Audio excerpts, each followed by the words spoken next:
trap. Welcome to the trap. Welcome to the trap. Welcome to the trap. Welcome to the trap. Welcome to the trap. Let's go. Zen. Trap. Zen. Trap. Zen. Trap. Zen. Trap. Protect. Yo, peace. Welcome to the Zen Trap. I'm one of your two hosts, Yogi LG. Zen P. And our mission here is to inspire and empower listeners to continually seek internal peace to maximize their personal potential. We got a special guest today, Zen P. Tell them who we got today. Well, we have a college alumni colleague, For sure. pretty much family. We got another Black engineering doctorate on the show, Dr. Tiffanie Smith.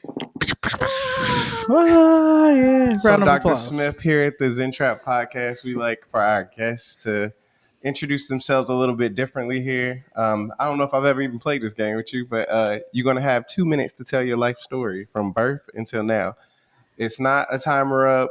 We might put our hand up when you kind of like around the area, but don't feel like you're pressured to stop at 2 minutes. For sure. Also, you can include what you want to include, omit what you want to omit, but just it's a way for us to kind of get you to tell us what you would like to say versus us just asking you questions to start it off. So Yeah.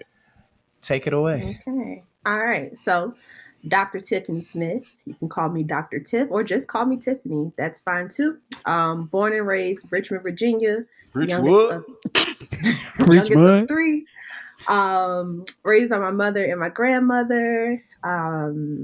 Always an overachiever in school. Graduated second in high school. Went to North Carolina A&T after high school. Oh, in high school, I did show choir, which was my life. But went to North Carolina A&T. Graduated with a degree in computer engineering. Then I left and went to Clemson for a year, a waste of my time. Started my PhD process there and then transferred to University of Florida, where I got my PhD in human-centered computing in 2019. Same semester I finished there, I started at Lincoln University, another HBCU. Shout out to that. Call it the battle of the first between them and Cheney. But Cheney was established first, but Lincoln was the first degree granting HBCU. So they own that. I'm an assistant professor of computer science there. So this is the end of year 4 for me. Hopefully I'll be promoted next year and get my tenure. Come on, tenure. What else? Outside of life at school, I like to travel with these two multiple times. For sure. Skydived with this guy. What else did I do? Went to Thailand. I ate reindeer in Norway. That was something. If I'm not at work, I'm either at church. Amen. Trusty over here, for real. Amen. They trust me with the money at the church. And if I'm not at church, I'm at the gym. I have a niece and a nephew, no kids of my own. Do I want them? I don't know. Single, bachelors. Single. Holler at your girl. What's that bachelorette? I don't know. No, I meant like bachelors. He was talking to the I was bachelors. talking to the bachelors. Oh, got you. Okay, yeah. All of that jazz. And yeah, that's me. I like to bake. Quick. Oh, I did not. Oh, I didn't know that either. Bacon, I nice. make a mean peach cobbler and seafood macaroni and cheese. Okay. And show what? I said seafood mac and cheese. Show choir. What is show choir? Oh, show choir. Deep dive. Paris. How do you not know that about her? I knew she was in choir. I didn't know it was show choir. What's the show in front of it mean? It's fake glee. Yeah. But it's singing and dancing simultaneously. It's like musical. It was my life. Yeah. It was my life for 3 years, and I missed it. Actually, You miss it? High school musical. I do. I love show choir. Were you in gospel choir? I mimed with the gospel choir. That's it. I remember That's that. how I met Jelon. She was a praise dancer. Yeah. And I was a mime. I thought I remembered that. Do you have to put on makeup to do that? You Yeah, normally white white face, not makeup. I still mime, face. by the way, but yeah. At church? Not at my church. When I go home, sometimes I'll mime there. Okay, cool. Where did that originate from? The Miming for Jesus. I have no idea. I don't have the answer. That's an excellent question. Okay. I love the slogan, "Miming for Jesus," For Jesus. specifically. To get us started, Tiff, whether you know or not, our topic for the month is fitness. We're not limited to just talking about that, but we did want to make sure we mention that during this show. definitely knew you had a great fitness journey. Sure. So kind of starting from there, when would you say fitness became a big part of your life? And like, when was it, like, I guess, what was it for you that made you start taking, I guess, fitness serious, if you want to even say that? So I was always active growing up. So like I did major at cheerleading, dancing. So I was always moving. But it wasn't until senior year A&T, after I graduated, I didn't realize my weight had gradually got put on me until I went to the doctor. Oh, My no. first That year That of college high freshman school. buffet, freshman baby. 30? It was no at A&T. I was good. It was grad school first year. Mm. I was like, wow, this is not who I started as. So yeah, at Clemson, knew nobody. Culture shock, going from 10,000 black kids at A&T to being one of a handful of 50,000 white kids. Perfect time to focus on yourself and get your health together. For sure. So that jump started. Like really ain't know nobody. So I was inside my apartment working out, eating right, save money because I ain't got no job. So I didn't really cook growing up because my grandma did that. So learning to cook, and I was cooking the right things, and literally the weight came off that first semester. Probably to like February of that following year. Probably the smallest I had been since high school. Yeah. So what made you like start to take it seriously? It was just realizing that you look different. Did you feel different when you were up in weight, I Um, guess? So I didn't feel different because I didn't really notice until I saw a picture of me at my graduation party from A&T, and I was like, "Who is that in the chair?" And it was me. Didn't know. So started with purely me just trying to lose the weight. But then with grad school, because the PhD process is so stressful, it became my stress relief. I was like, if I'm going to the gym, I got to focus on my workout. I don't have time to think about this class, the project, nothing. And since then, it's been like I'm habitual 4 to 5 times a week, no matter what's going on in my life. I'm at the gym. Okay, habitual. Um, Habitual. I noticed too, just from being your friend, that you and I don't even want to call it a diet because it's really more so a lifestyle change for you. What made you start changing what you were eating? Because I know you played around with it a little bit to experiment, but what made you make a lifestyle change? And I like that better than diet. Like you literally said, I'm not eating this no more. I'm only eating X, Y, and Z. So when my brother got married 2016, and so I was like, oh, I'm gonna cut off beef and pork to lose weight for the wedding. Did I lose weight for the wedding? No, because my portion control was horrible. So it didn't matter that I cut out the food. But I still don't eat beef and pork to this day. So it's been like 7 years.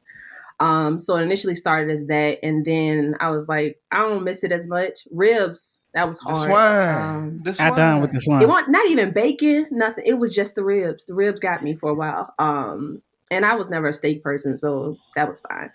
But it wasn't until I think moving here that I actually paid attention to what I was eating type thing. I was always good about being in the gym. That's never going to be my issue. My food was not it. And I noticed once I got that under control, I was good. And so my mom, she teases me, but I have like a food scale. I use my measuring cups. I use my Fitness Pal to weigh my stuff. I have macros now from my trainer so that I fall in line with much protein I'm supposed to get, how many carbs or whatever. But that didn't happen until I got to Delaware, probably that I was that serious about watching what I ate. Sheesh. That's I mean, that's excellent. Did you So see any health benefits from yeah, changing? I guess that's what I was gonna ask. Like, how do you Did you feel like notice any it's changes from? impacted you, like eating differently? Um, so I threw away my scale probably when I got to Florida. I was also habitually getting on the scale. It's not good at Obsessing. all. Okay. Very much so. And definitely once I got here, so my gym has this fancy in-body scale thing, which gives you like your body fat percentage, muscle mass, all of that. And so once I started at my gym here, I'm like, I need to stop worrying about my pounds because if I gain 2 pounds of muscle but lose 5 pounds of fat, I'm okay with going up in weight because I don't see it. Like my clothes I haven't really had to go up in clothes since I got here. My clothes fit me better. Yeah, the weight number is going up, but it's also muscle, and so I'm fine with that. I noticed when I first started working out, I think I did too much too quick. And so my knee was trash. My right knee got trash. But over the pandemic, I did running challenges with our dear friend, sure he's a friend of the podcast, Duran. Be Shout out to impactful. Duran. Be impactful. Shout out Duran. Sprinkle a piece Get of those you in running- everything you do. Leave a piece of you Is that- and everything is that you the do. slogan? I was Leave a piece. It's It's not sprinkle? sprinkle. It's not. Oh. It's not.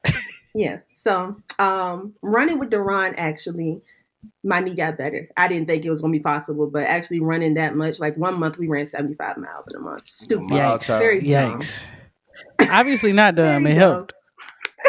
It did. So I don't have to wear a brace on my knee anymore. I still have asthma. I don't think that's ever going away. But to the point now that if I'm not doing cardio, I don't need my inhaler to work out. I still will take it just in case something happens. But I have noticed like my lung capacity is better. Let's see. Do you feel that's attributed to the food or just like the repetition of working out? I think just overall improving like my health just in general. So not necessarily the food, but just overall like I'm better. Me is better. I also have PCOS.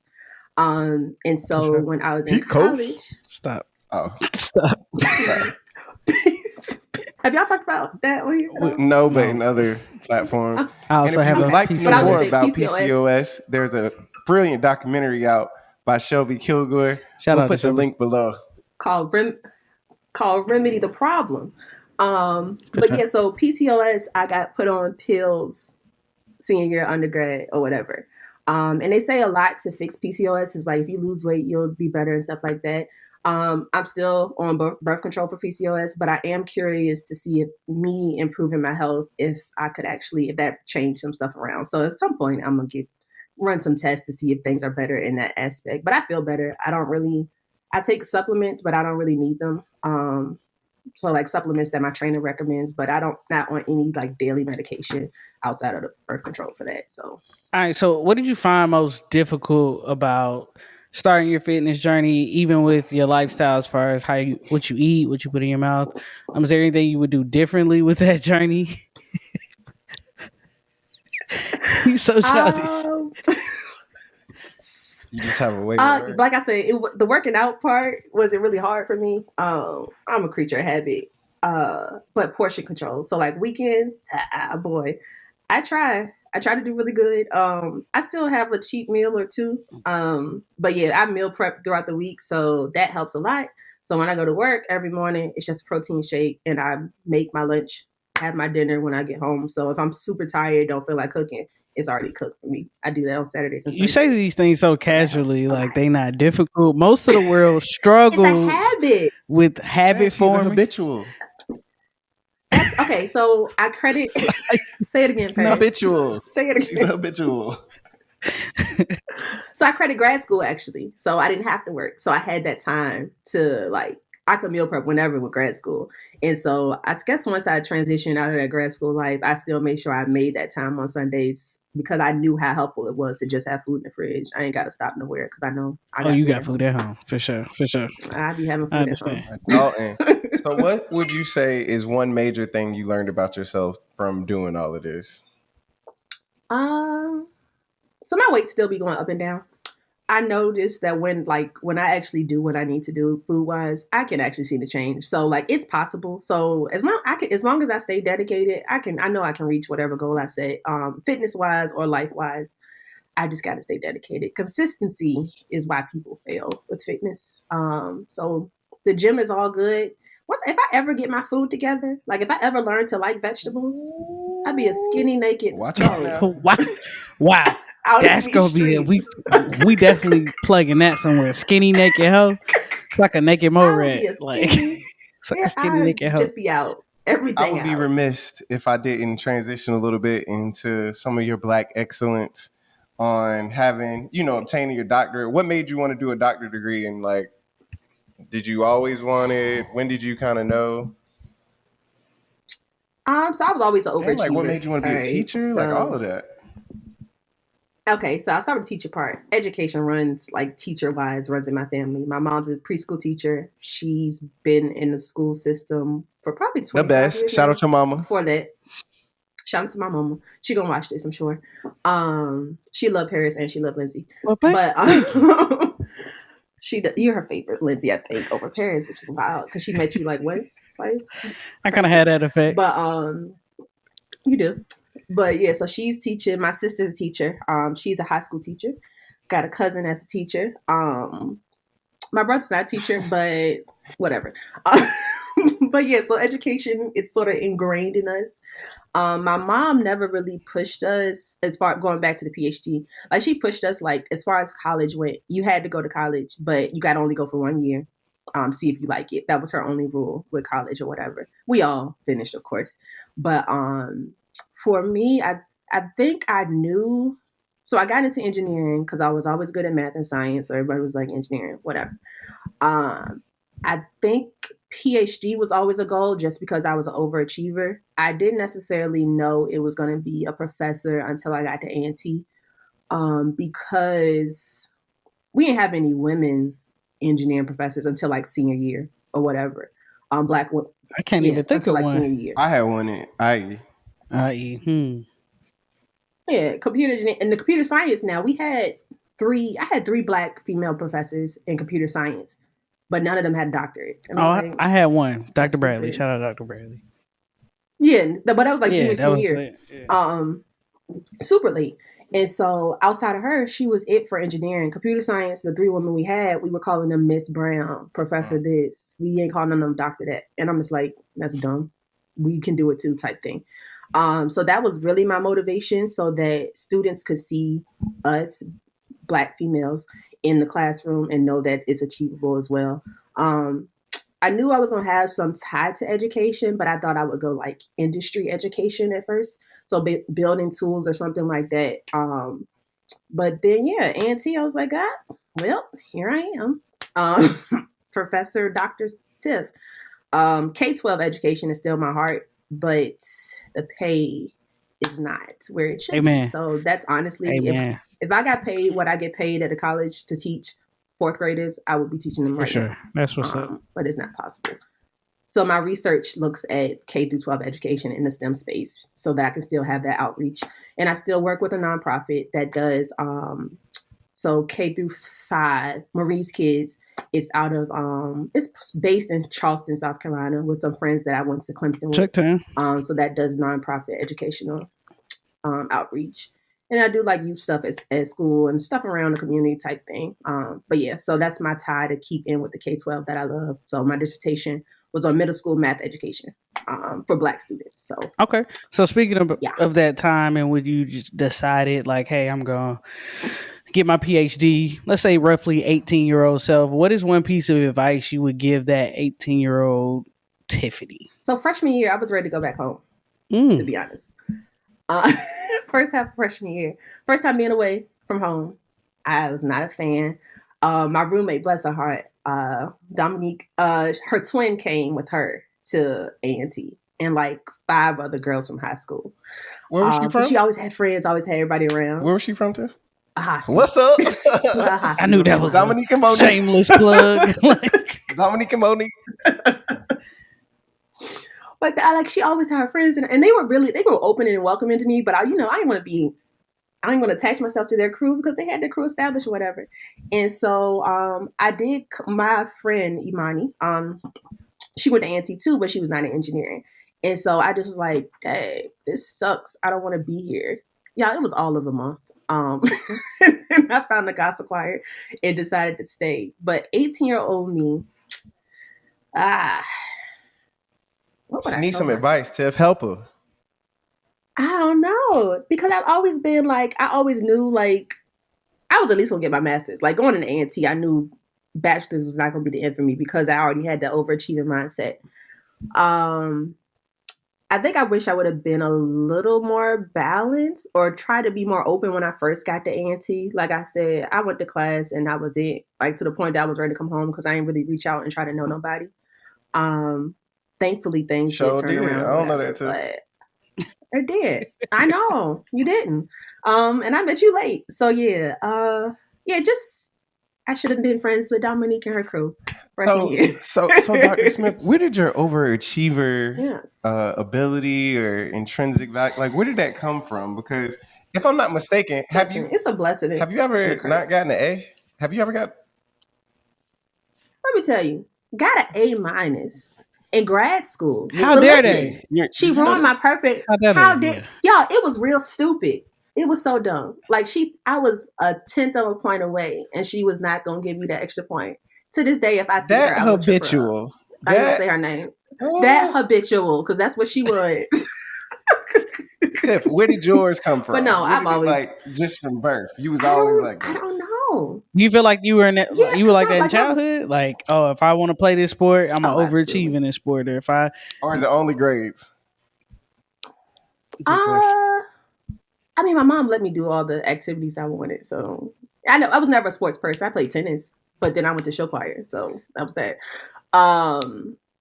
But it's always been grades. It wasn't necessarily like my mom; she didn't have to push me, type thing. I was the type of person to get my homework done before I come home. So, but I think I had a good balance. Don't do that. So Don't do that. I was never teased, right? I was the fun nerd. Like I had that balance because I had those activities on the side, but I also was smart. I would help people. I was never bullied, so it all worked. right. So with that being said, being that you've always been an overachiever, do you feel like you're maximizing your potential? Like, do you feel like you are reaching the potential you set for yourself, or doing the best that you can? Do you still feel like you have goals that you want to accomplish, whether that be fitness or life goals? I did realize after A&T that I was drained. Like that overachieving stuff, I was like, bruh, you've been doing it for too long. Yes, I still got my A's in grad school, whatever, but I was like, I'm tired. Like, I'm tired of always having to be up here. And like I said, nobody necessarily forced me. So it was always an inner thing. So it's not like, dang, I wish my mom would get off my back, stop pushing me, do this, that, and the third. She didn't care if I got a PhD or my bachelor's. Like I said, she said, go to college, try it 1 year, whatever. So it was more of an internal battle with myself type thing. Like people are still gonna be proud of you. You're not letting anybody down. It's okay. The one thing I wish I would have done after I got my PhD was to take a break. But then the pandemic happened, so I'm sort of glad I didn't, because I know people started having. So I went to work fall of 2019. Pandemic happened spring. So I say I would take a break, but then universities weren't hiring because of the pandemic. So everything happens for a reason. But I do wish I would have had that mindset of not having to be, because like I said, I started at Lincoln the same semester I defended. So I was both a student and a faculty member at the same time. So I haven't really had that chance to just be nothing. It's enjoyable. I ain't gonna lie. The ultimate student. You a lifer. You a lifer. The ultimate. You've been in school since 5 years old. Wow. 5, yeah. In some capacity. It did not stop. It's my worst nightmare. Yeah. So once I get tenure and I can get a whole little sabbatical, I'm taking it, and I'm not gonna do. You should. So like even now, it's less about me like pressure on myself to be doing all these great things, but now I feel like I have to make a way so that my students can achieve all these great things. And I feel like some of the professors in our department, because they're not Black, they're not women, I feel like they come in to do their job, but I always have this extra nurturing spirit that I feel like I got to help everybody. It's a gift and a curse, because I'd be tired, but I'm gonna make sure these kids get interviews. I'm gonna make sure they get these recommendation letters for school and stuff. But I need a balance to be like, let somebody else do it. But nobody's there to do it. So what's their names? Call them out. I ain't calling nobody out till I get tenure. I ain't saying nothing till I get that letter to say I'm good. So Tiff, would you say you struggle with receiving compliments? And this is a question only because you seem to downplay a lot of your accomplishments. Oh, here, shut like, up! A lot. Like, who have you been talking to? You talk about this. I mean, even in this conversation, you talk about it like it's easy. You talk about this stuff like it did. Like again. Okay. It's crazy. So what's your favorite compliment? Like when somebody says that to you, it brings you joy, it puts a smile on your face. It makes you think about like, man, I am doing good, or that felt good. What's your favorite compliment to receive? So it's not really I consider this compliment. Like one of my students last week was just like, thank you for going out of your way to make sure we have this type thing. Brighten my day. So like it's not even necessarily, and it was like, my thing is, I think because it doesn't take that much on my part. I mean, over time, yes, it absolutely drains me. But like in the moment, it doesn't take much for me to do it. So cool. But to see them being appreciative back when I feel like some of my coworkers or my colleagues y'all ain't trying. I don't even know if y'all want me to be here half the time. So to get it from them, knowing that's what I came to this little HBCU that nobody comes to. So seeing that they're appreciative, I'm like, okay, this is what I'm actually here for. God put me here for a reason. I'm doing what I'm supposed to do. So thug it out, keep doing it, you know? So do you feel like that's your purpose ultimately? Like Not necessarily to Lincoln. do that?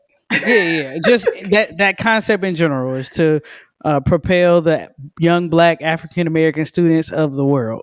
I do think so. Like, even once I'm Yeah. done, because I'm not going to be one of these 87-year-old professors still. Absolutely not. No. But once I leave, like, the academy, I'm still going to be in education in some way or another. I feel like I've always been that type of person, whether it's being direct help, like educational help, or just like encouragement, motivation. Because like y'all said, I've done it. Like, I've done a lot or whatever. Me downplaying it or whatever. Not or But, like, whatever. You've done a lot. I've done a lot. Period. And I think because of my experience, I can help somebody. Like, I've made it to the other end. So let me trust you. Trust me, you're going to be there. Like, you can get there. I'm going to help you however you need to. I just got to learn to help myself.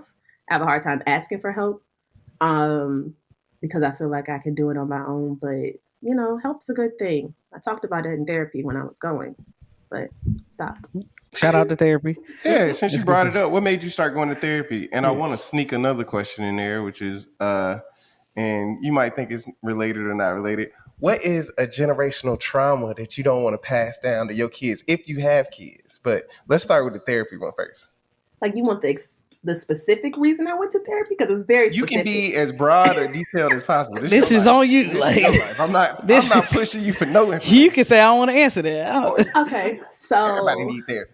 Everybody does. I fully believe it.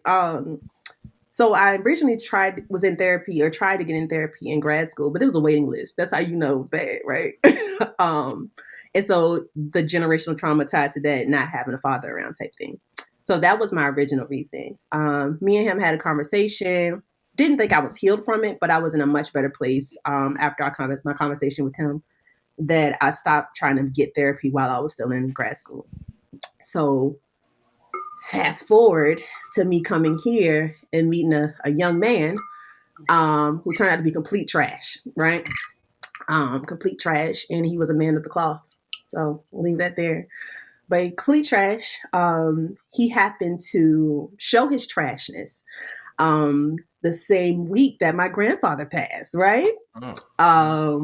Trash, right? So that was dark. I was depressed in grad school just because of the stress of grad school type thing. But this is probably another small bout of depression. Cause I didn't have that support from him that I thought I was gonna have. My grandpa did. And the drama that comes from families when people pass, whether it be about money, people receiving stuff, whatever, all of that happened at one time. And so I was like, I need to talk to somebody. And so reached out. I felt bad because the lady answered the phone was clearly a white woman. I was like, do y'all have Black women therapists here? So she connected me to one. Hey, you got to ask for what you want. You do. And she was like, yeah.